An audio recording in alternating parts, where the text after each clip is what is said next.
arakarama yararambwe ndabamburwa arapapana ibyaha byanjye asutsazuka n'ubugingo bwanjye nzajya mwirahira arakarama. Que Dieu vous bénisse les amis, que le Seigneur vous bénisse abondamment, vous tous qui êtes en train de suivre cette vidéo. Alors j'avais à cœur de vous laisser une petite exhortation et j'espère que cela va vous édifier. Je crois, je le sais, que cela vous édifiera. Alors chez vous à la maison, vous lirez, parce que le verset est très long, Matthieu chapitre 25, versets 14 à 27. Et le Saint-Esprit m'a mis à cœur ce petit enseignement que j'appellerais « Ce que le Maître attend de toi ». La Bible nous parle dans cette histoire merveilleuse des talents, où le maître est en train de partir en voyage. Alors qu'est-ce qu'il fait? Il donne 5 talents à un de ses serviteurs, 2 talents à un autre serviteur et 1 talent au dernier serviteur. Et qu'est-ce qu'il attend? Il attend que les serviteurs, lorsqu'ils reviendront, que ces talents-là puissent se multiplier. La Bible nous apprend, ou les théologiens diront et appelleront cela que c'était de l'argent qu'il a donné. Et même selon l'histoire, on peut comparer cela à de l'argent. Mais aujourd'hui, j'aimerais le dire d'une manière assez spéciale. Au lieu de parler d'argent, j'aimerais vous parler des dons, des potentiels, des talents que Dieu a placés en vous. Alors, le maître donne ses merveilleux talents à ses serviteurs. 5 à l'un, 2 à l'autre et 1 au dernier. Il s'en va de voyage. Notre Père, notre Dieu, Jésus, est venu sur la terre. Il est reparti. Il est parti pour préparer une place pour nous. Mais entre-temps, il a placé en nous des dons, des talents et des potentiels. J'aimerais te confirmer une chose. Tu es la réponse à un problème qu'une personne est en train de vivre actuellement. Vous savez, j'aime l'histoire de Samuel. Samuel est en train de pleurer parce que Saoul n'est plus roi. Et tandis qu'il pleure, Dieu lui donne une solution. Il dit, prépare-toi car tu vas aller oindre un nouveau roi. J'aimerais dire une chose à quelqu'un. Tu es la réponse à une situation. Tu es la solution à toute une génération. Tu es la solution à un système. Tu es la solution pour la vie de quelqu'un. Ne te sous-estime pas. David n'était pas fort comme Eliab, n'avait pas les compétences de Shama, ne parlait sûrement pas bien comme Abinab, mais en lui avait la chose de Dieu. Tu as la chose de Dieu. Dieu n'appelle pas les qualifiés, mais il qualifie ceux qu'il appelle. Ce que tu as en toi, Dieu va l'utiliser pour écrire une histoire. Vous savez, à chaque fois que Dieu arrive dans la vie de quelqu'un, il change la vie d'une personne. Alors, c'était le petit truc que j'avais à cœur avant de commencer. Mais écoutez une chose. Lorsque le maître part, la première des choses qu'il attendait de ses serviteurs, il attendait un résultat. Pourquoi? La Bible nous dit que lorsqu'il revient, il demande au serviteur, alors, qu'avez-vous fait des talents que je vous ai donnés? L'autre dit, écoute, j'en avais 5, voici 5 autres. Il dit, bon serviteur. L'autre dit, écoute, j'en avais 2. Voici 2 autres. Il dit, bon serviteur. L'autre, il dit, j'en avais qu'un. Et j'ai eu peur, je l'ai caché. La première chose que Dieu attend de toi, un résultat. Écoute, tu n'es pas le fruit d'un hasard. Si Dieu t'a choisi, au lieu de choisir ton frère ou ta sœur, c'est parce que tu as quelque chose à rajouter. À force d'avoir peur, à force d'attendre avant de te lancer, tu risquerais de ne pas accomplir le pourquoi tu es sur la terre. Lorsque le maître reviendra sur la terre, qu'est-ce qu'il dira? Bon, fidèle serviteur, rentre dans la gloire de ton maître, ou il dira, loin de moi, mauvais serviteur. Oui, on dira mauvais serviteur lorsque tu n'accompliras pas le pourquoi tu es venu sur la terre. Tu n'es pas le fruit d'un hasard. Mais par toi, les nations doivent écouter Christ. Par toi, les vies doivent être changées. Par toi, ta famille peut être sauvée. Par toi, tes amis doivent venir à Christ. Le maître attendait un résultat. Tandis que l'un prend le risque, multiplie ce talent. L'autre aussi, d'autres le cache. Sors de la peur. Prends la décision aujourd'hui de ne plus avoir peur. La seule façon d'affronter la peur, après avoir prié, prends maintenant la décision de te dire, je n'ai plus peur. Vous savez, il vous est sûrement arrivé de faire un cauchemar. Lorsque vous vous réveillez en sursaut, vous prenez des précautions selon ce que vous avez vu. 1. Vous allez vous mettre à transpirer. Automatiquement, vous allez allumer la lumière de votre chambre parce que vous allez avoir peur. Il y a des multiples actions qui vont démontrer votre peur et qui vont justifier pourquoi vous avez peur. Vous allez regarder par terre, en dessous de lit. Sûrement d'entre vous allez avoir directement le tic de prier. Ça, c'est des actions qui montrent que vous avez peur. Maintenant, montrez des actions qui montrent que vous n'avez plus peur. Ça veut dire, se lever un bon matin, aller prêcher l'évangile. Je n'ai plus peur. Parce que la Bible dit, je ne vous ai pas donné un esprit de timidité. Je ne vous ai pas donné un esprit de peur. Ça veut dire, la peur qui est en toi ne vient pas de Dieu. Alors, elle vient de qui? C'est du diable. Le diable a tellement peur. J'aimerais te dire un petit secret. Le diable connaît tellement l'impact que tu vas avoir qu'il préfère te paralyser maintenant pour que tu ne produises aucun résultat. Oh, il est vrai qu'il n'avait qu'un seul talent. Dieu n'attendait pas beaucoup. Notre Dieu n'est pas un père fouettard qui est là en attendant que tu commettes une faute pour te frapper. La Bible dit, il est même patient et lent. Écoute, le peu que tu as, Dieu attend de toi un résultat.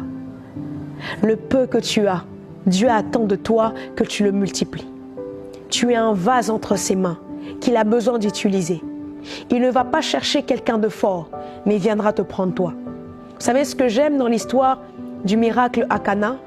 L'eau qui se change en vin, c'est pas de l'eau propre, c'est de l'eau qu'on lavait les mains, de l'eau qui était dehors. Mais ce jour-là, Christ l'a pris et l'a fait rentrer dedans. Et c'est devenu du vin qui était devenu la priorité centrale de toute la fête. Mon frère, ma sœur surtout, j'aimerais te dire comme ceci, tu vas devenir la priorité pour ta nation, la priorité pour ta famille, où les gens diront, on croit en Dieu grâce à toi. Vous savez, il existe différents types d'aînés. Il y a des aînés de famille qui sont les premiers de la famille. Il y a des aînés circonstanciels. Ça veut dire le premier est décédé, ils sont devenus aînés. Mais il y a des aînés prophétiques. Les aînés prophétiques, c'est par eux que Dieu passe pour changer l'histoire de leur famille. Les aînés prophétiques, c'est par eux que Dieu passe pour changer une nation. Savez-vous une chose? L'erreur d'un aîné peut causer la chute des générations. Oh, j'aime ce que je viens de dire. L'erreur d'un aîné peut causer la chute d'une génération. Laissez-moi vous donner un exemple. Savez-vous que dans les enfants de Jacob qui venaient de Léa, l'aîné prophétique était Judas? La Bible nous dit une chose. Jacob bénit ses fils. Il dit à Judas, le sceptre de la royauté ne s'éloignera jamais de Judas. Mais comment ça se fait que le premier roi vient des Benjamites et non des Judas? Parce que Judas avait commis une faute. Il est sorti avec la femme de son fils. À ce moment-là, dans le livre de Ruth, nous pouvons voir que c'est après 10 générations que un roi vient de Juda. Mais pourquoi un aussi grand écart? Pourquoi la prophétie ne s'est pas accomplie directement? Parce qu'il y avait un aîné prophétique qui avait commis une erreur. Écoute, aussi longtemps que tu auras peur, il y a des générations qui risqueront d'être retardées. Aussi longtemps que tu auras peur, aussi longtemps que tu te diras, écoutez, pourquoi c'est toujours toi qui pries pour ta famille? Pourquoi c'est toujours toi qui as le fardeau que ta famille soit sauvée? Pourquoi c'est toujours toi qui as le fardeau que ta nation vive le réveil? Parce que c'est toi qui dois accomplir cette mission-là. Aussi longtemps que tu attends, personne ne le fera. Et les choses ne bougeront pas. Dieu attend un résultat de toi. Il te fait confiance. La deuxième des choses que le maître attendait, non seulement il attendait un résultat, mais il attend que tu prennes des initiatives au risque du faux pas et de l'échec. Prends des initiatives. Cet homme dit, j'ai eu peur. Prends tes initiatives. N'aie pas peur. Même si tu fais des erreurs, avec Dieu, on apprend toujours. On finit à marcher quand on est enfant, à chaque fois qu'on est tombé. Aussi longtemps qu'on a conscience que tomber fait mal, on prend conscience qu'on ne doit plus tomber. Écoute, si tu as peur, tu resteras dans la barque comme toutes ces personnes et tu n'écriras jamais l'histoire comme Pierre. La peur fait confondre, au lieu de voir Jésus, tu verras un fantôme. La Bible nous dit que Jésus marche sur les eaux. Les disciples disent c'est un fantôme, c'est la peur. La peur nous apporte des illusions. Nous font croire que les choses sont difficiles. Nous font croire que ces choses-là sont impossibles. Mais lorsque tu ne regardes pas avec la peur, tu ne regardes pas avec l'erreur, la peur d'échouer, au final tu vois que c'est Christ, que ce n'est pas un fantôme. Pierre dit, ok, vous dites que c'est un fantôme. Mais il dit, mais si c'est toi, que je marche comme toi. Pourquoi? Parce que je crois que si c'est Jésus que je suis en train de voir, je ne peux pas échouer. Si c'est Jésus que je suis en train de voir, je marcherai sur les eaux. Mes frères et sœurs, écoutez une chose. Prenez des initiatives. Même si vous avez peur, lancez-vous dans ce business-là. Même si vous avez peur, rentrez dans la politique. Écoutez, on ne gagne pas que Christ en prêchant devant un micro, devant des gens. Même là où tu travailles, tu peux prêcher l'évangile. Le problème des enfants de Dieu, on pense que Dieu est un briseur de rêves. Vous savez pourquoi? Parce qu'à chaque fois, avant de rencontrer Jésus, on avait des rêves. Devenir top modèle, basketteur, footballeur, DG, grand businessman. Mais lorsqu'on a rencontré Christ, on se dit non, on doit aller prêcher l'évangile. Prêcher l'évangile où? À l'église. La Bible dit, on est le sel de la terre, la lumière du monde. On ne peut pas rester uniquement à l'église. La terre doit avoir ta révélation. Ça veut dire, j'aimerais t'encourager, toi qui as un business, fonce dedans et là-bas annonce Christ. Toi qui veux te lancer dans la politique, le temps est arrivé que dans les assemblées nationales, avant de commencer, qu'on puisse prier. Mais comment ça va commencer si toi tu ne te lances pas? Oui. Prends des initiatives, n'aie pas peur de perdre, n'aie pas peur d'échouer. Vous savez, la personne qui donne un meilleur témoignage, c'est celui qui a échoué dans la vie et non celui qui a toujours réussi. Parce que celui qui a échoué dans la vie a beaucoup d'expérience et peut aider plusieurs à ne jamais échouer. Alors, si tu te lances et que tu échoues, c'est pas grave.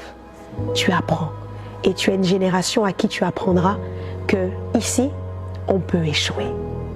Alors, la dernière chose que le maître attend de toi, et ensuite je prierai pour toi, la dernière chose que le maître attend de toi, que tu ailles au-delà de tes limites. Va au-delà de tes limites. Va au-delà de ce que tu vois de toi. Je me rappelle de cet homme, Moïse. Il dit, lui qui est bègue, il dit, si Israël m'entend, je ne saurais même pas parler. Comment ils vont savoir que c'est toi qui m'as envoyé? Ils cherchent tout et n'importe quoi pour montrer à Dieu, ne me choisis pas. Je ne sais pas parler, j'étais parmi eux. Voilà que je les ai fuis. Il dit, bon, ok. Première des choses, tu ne sais pas parler, je mets Aaron. Tu n'as plus d'autre choix. Deuxième chose qu'il t'a envoyé, je suis. Tu n'as plus d'autre choix. Écoute, va au-delà de tes limites. Gédéon dit, si tu étais avec nous, tout ça ne serait pas arrivé.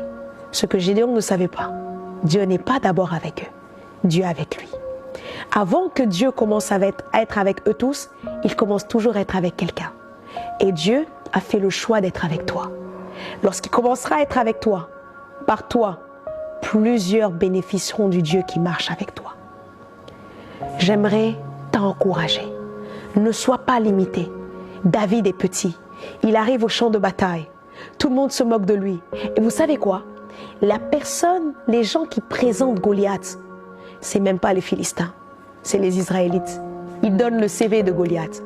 C'est un grand, un homme fort. Il était déjà compétent depuis la naissance. D'accord. Après avoir parlé de Goliath, David se présente lui-même. Écoute, ne te limite pas. Ce que les gens peuvent dire en disant que c'est impossible, toi, rappelle-toi que dans la fosse au lion, lorsque tu es dans la brousse, Dieu est avec toi.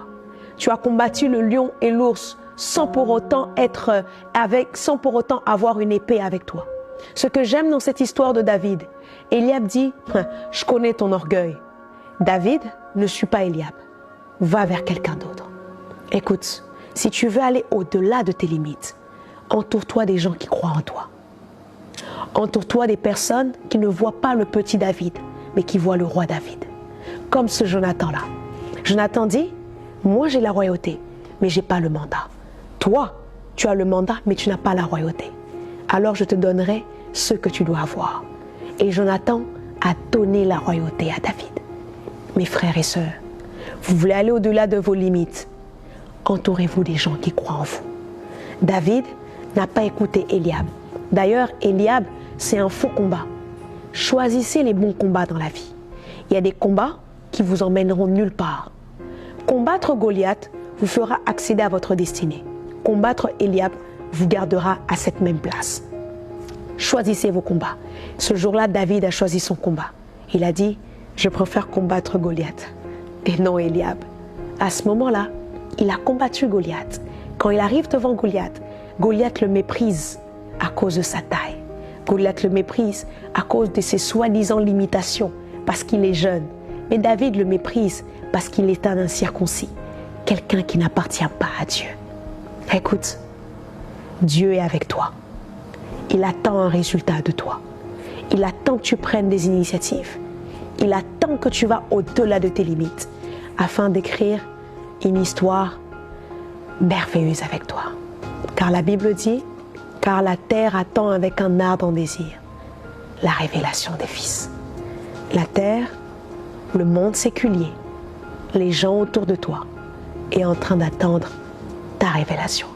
C'est pourquoi je suis en train de prier au nom puissant de Jésus. Je prie que, en écoutant ce message, qu'une personne qui se sentait faible retrouve de la force. Une personne qui se sentait par terre, que Dieu le relève. Je prie au nom puissant de Jésus que tu écrives une histoire merveilleuse avec Dieu. Une histoire que des générations liront. Les générations seront influencées par cette histoire. Je prie au nom puissant de Jésus qu'à partir d'aujourd'hui que tu prennes conscience que ta destinée est bien plus forte et que tu as une destinée à accomplir, une mission à accomplir. Je prie que Dieu t'emmène loin, que Dieu te garde fidèle à lui. Je prie que par toi, que des nations proclament que Jésus-Christ est Seigneur. Je prie que par toi, que des peuples proclament que Jésus-Christ est Seigneur. Je le dis au nom puissant de Jésus-Christ. J'ai ainsi prié.